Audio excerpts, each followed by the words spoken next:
India news गुजरातना महत्वना समाचारों शरूआत करीशुं आपणे जूनागढ़थी। तो जूनागढ़ जिल्लामां भारे वरसादना कारणे मार्ग मकान विभाग राज्य हस्तकना 13 रસ્તાઓ બંધ કરવામાં આવ્યા છે। પ્રવાસીઓએ તેમજ જિલ્લાના લોકોએ જરૂરી તકેદારી રાખવા કલેક્ટર દ્વારા અનુરોધ કરવામાં આવ્યો છે।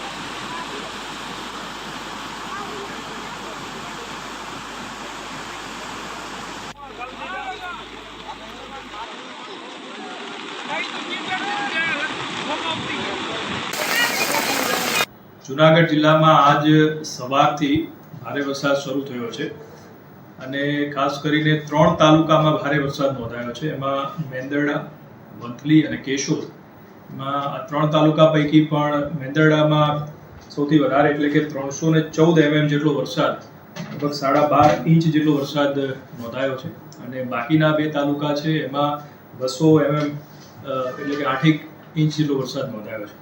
आ भारे वरसादनी परिस्थितिना लीधे जिल्लामां आरएनबी स्टेटना 9 અને પંચાયતના 9 એવા 9 રસ્તાઓ જે છે એ ઓવરટોપિંગના લીધે બંધ કરવામાં આવ્યા છે। આ રસ્તાઓ છે એની પર પોલીસ બંદોબસ્ત પણ અમે ગોઠવ્યો છે। સાથે સાથે એસટી વિભાગને પણ સૂચના છે કે આવા કોઈ પણ જે રસ્તા હોય ઓવરટોપિંગ ત્યાંથી વાહન વ્યવહાર કરવો નહીં અને એમને પણ પોતાના 6 જેટલા રૂટ છે એ બંધ કર્યા છે। અત્યાર સુધીમાં અમે જે ડેમ ઓવરફ્લો થાય અને એના લીધે જે નીચાણવાળા ગામડા હોય એવા 52 ગામડાઓને અમે એલર્ટ પર મૂક્યા છે। જે વધારે અસરગ્રસ્ત વિસ્તારો છે ત્યાં તમામ શાળા, કોલેજ અને આંગણવાડીઓ છે એને બંધ રાખવાની પણ સૂચના આપવામાં આવી છે।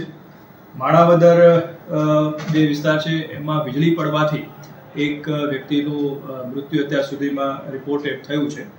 ઉપરાંત મેંદરડા, માણાવદર, વંથલી, કેશોદ આ अलग अलग જગ્યાઓથી જ્યાં પણ નીચાણવાળા વિસ્તાર છે ત્યાં પાણી ભરાવાની સ્થિતિ પેદા થઈ છે ત્યાંથી લોકોને શિફ્ટિંગની પણ અત્યારે જે છે કાર્યવાહી શરૂ છે। અને માણાવદર અને વંથલી આ બંને તાલુકામાં કુલ 35 જેટલા ગામડા છે એ હાલ કટ ઓફ થયા છે। વાહન વ્યવહાર ત્યાં થઈ શકતો નથી, પરંતુ જેવો વરસાદ રોકાશે અને પાણી ઉતરશે એટલે આ ગામડા છે એ ફરીથી સંપર્કમાં આવી જશે। આપના માધ્યમથી હું જિલ્લાના તમામ લોકોને ખાસ મારી વિનંતી છે કે સાવચેત રહે। कोईपण परिस्थिति एवी जणाय तो अमारा कंट्रोल रूम पर जाण करे અને જે રસ્તાઓ ઓવરટોપિંગ થયા છે, બંધ કર્યા છે ત્યાંથી કોઈપણ પ્રકારની અવરજવર કરવાની કોશિશ ન કરે અને પોતાની જાન છે એ મુશ્કેલીમાં મૂકવાનો પ્રયાસ ન કરે અને તંત્રને સહકાર આપે। તો વાત કરીએ આપણે પાલીતાણાની। તો ભાવનગર જિલ્લાનો પાલીતાણા ખાતે